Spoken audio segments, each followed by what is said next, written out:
Japan's unconditional surrender aboard the U.S.S. Missouri in Tokyo Bay. VJ Day marked the end of the deadliest conflict in human history and the ultimate triumph of American freedom.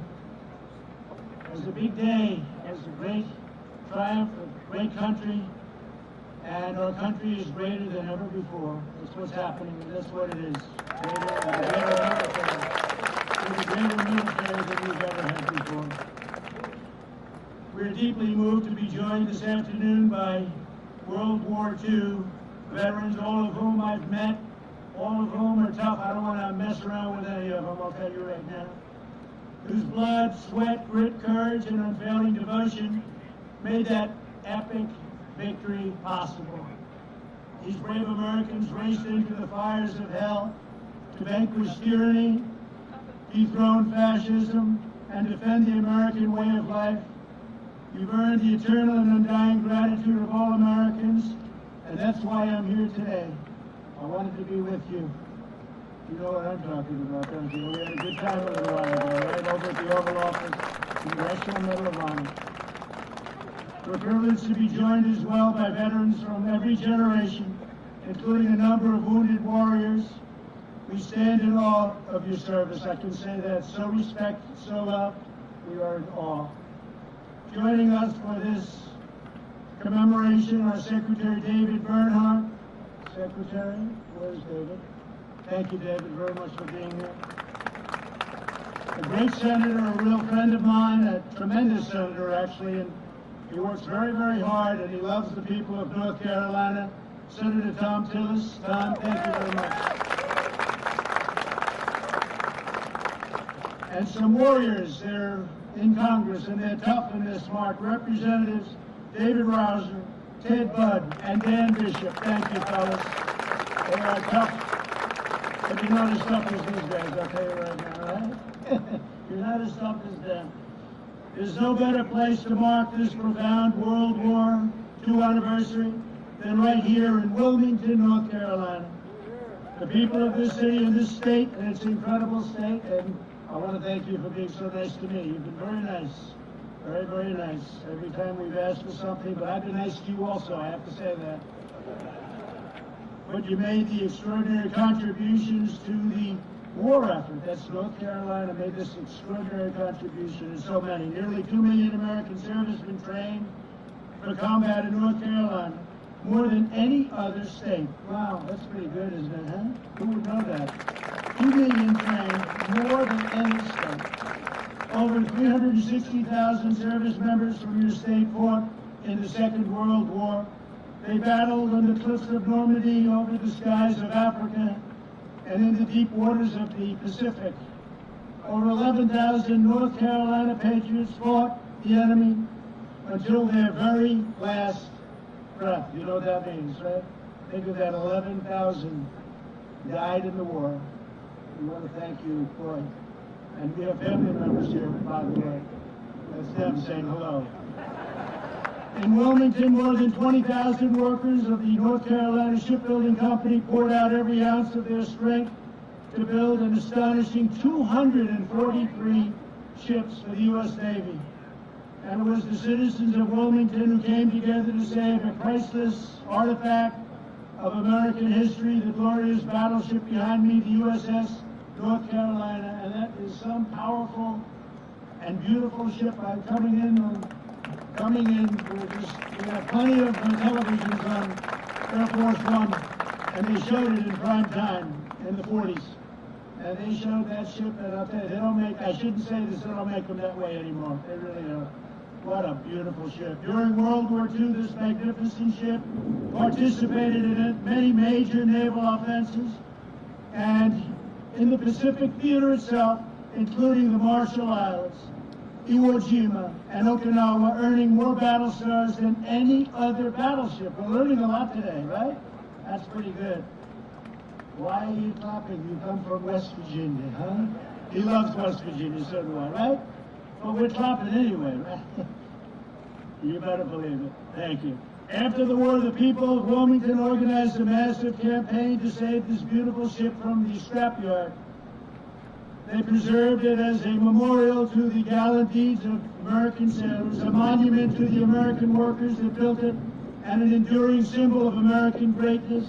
Now more than 200,000 people visit the site each year to learn the history and the heroism that defines our nation. This afternoon, my administration is formally recognizing the city's exceptional contributions to victory in the Second World War. It is my tremendous honor to officially designate Wilmington, North Carolina, as our nation's very first World War II heritage city. That's a big deal. Our nation's very first Wilmington. Congratulations to you all.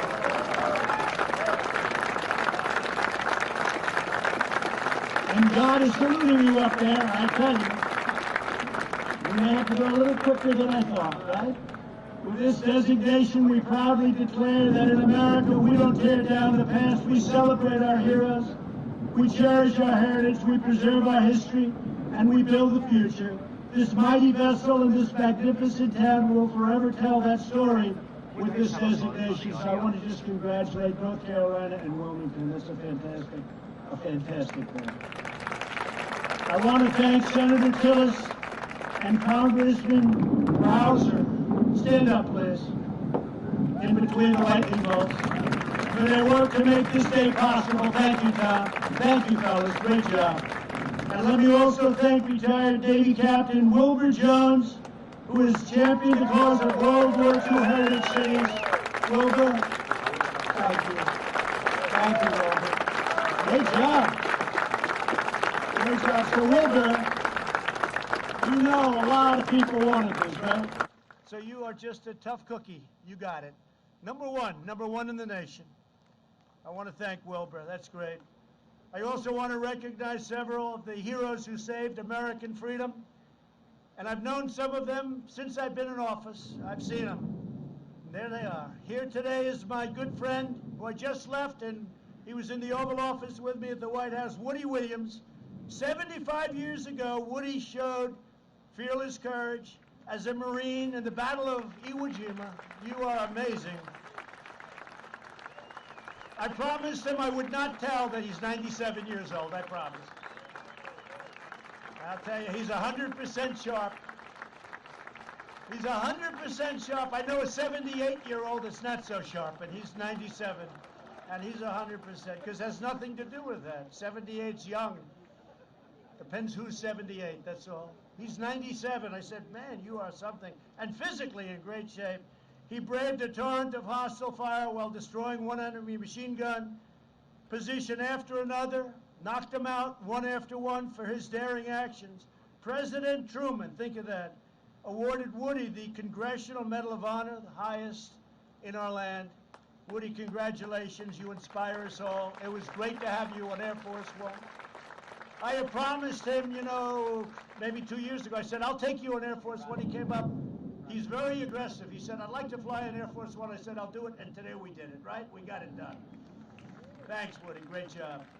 Also joining us today is Paul Phillips, a veteran of World War II, Korea, and Vietnam. During the Second World War, Paul proudly served on the U.S.S. North Carolina in the Pacific Theater. At 93 years old, he has returned today to visit the ship upon which he so nobly served. He's a tremendous man. Paul, it's our honor to have you with us. Please, Paul, stand up. Thank you, Paul. Thank you. Perfect. Thank you, Paul. Great job, Paul. Appreciate it. Here as well is Army veteran Greg Melikian. When Greg was 20 years old, he served as a radio operator in the headquarters of Supreme Allied Commander General Dwight D. Eisenhower. I'd love to have heard some of those conversations. Much more interesting than today, right? 75 years ago, General Eisenhower directed Greg to broadcast around the world the long-awaited news that Germany had surrendered. Greg, your being here is very, very much appreciated. Thank you very much. It was a great honor meeting you before. Thank you very much. Very, very great honor. Our task today is to pass on to the next generation the blessings of liberty that you fought for and that you bled for, all for security. You wanted to secure our future. You wanted to praise and raise our flag, and you did that. You raise our flag, and you stand proud, and you stand tall. And we're doing it in our nation, too. Almost everyone. Every once in a while, you see somebody not do it. We don't like it when they don't do it, do we? We don't like it. I want to just thank you. Fantastic job. American warriors did not defeat fascism and oppression overseas only to watch our freedoms be trampled by violent mobs here at home. We stopped those violent mobs very easily. All they have to do is say, please come in, Mr. President. We'll have it done in 1 hour. Please come in. It's one of the great, to me, just incredible that they don't immediately, they just, as you know, at Portland, the mayor last night, he was raided. His home was raided. He was thrown out of his home. And then he'll stand up and he'll fight for these. And that's strength. That's all they know. Strength. And we have strength.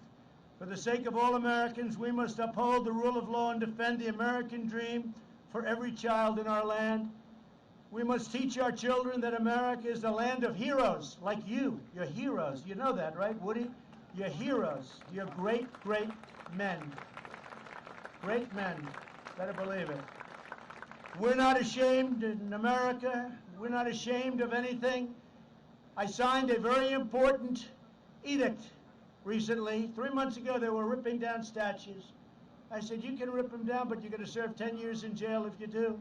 And as soon as I did that, incredibly, you haven't heard about statues coming down, have you? Statues are monuments. But we're not ashamed of our country. We're proud of our country, prouder than we are of anything else. Our country is great, and we're going to keep it that way. We're going to keep our country great.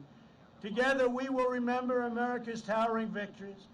We will recognize America's outstanding virtues, and we will pay tribute to the heroes who keep us safe, strong, proud, and free. And I also, in addition to our wonderful, brilliant military, I want to thank law enforcement, because the law enforcement, without them, we're not here today very well.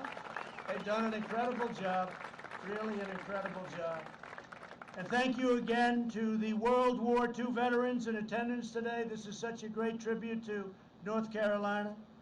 We will never forget what you did for us. Your legacy is etched forever into the heart and soul of a grateful nation. And this spot is right now one of the most important military spots anywhere in the world.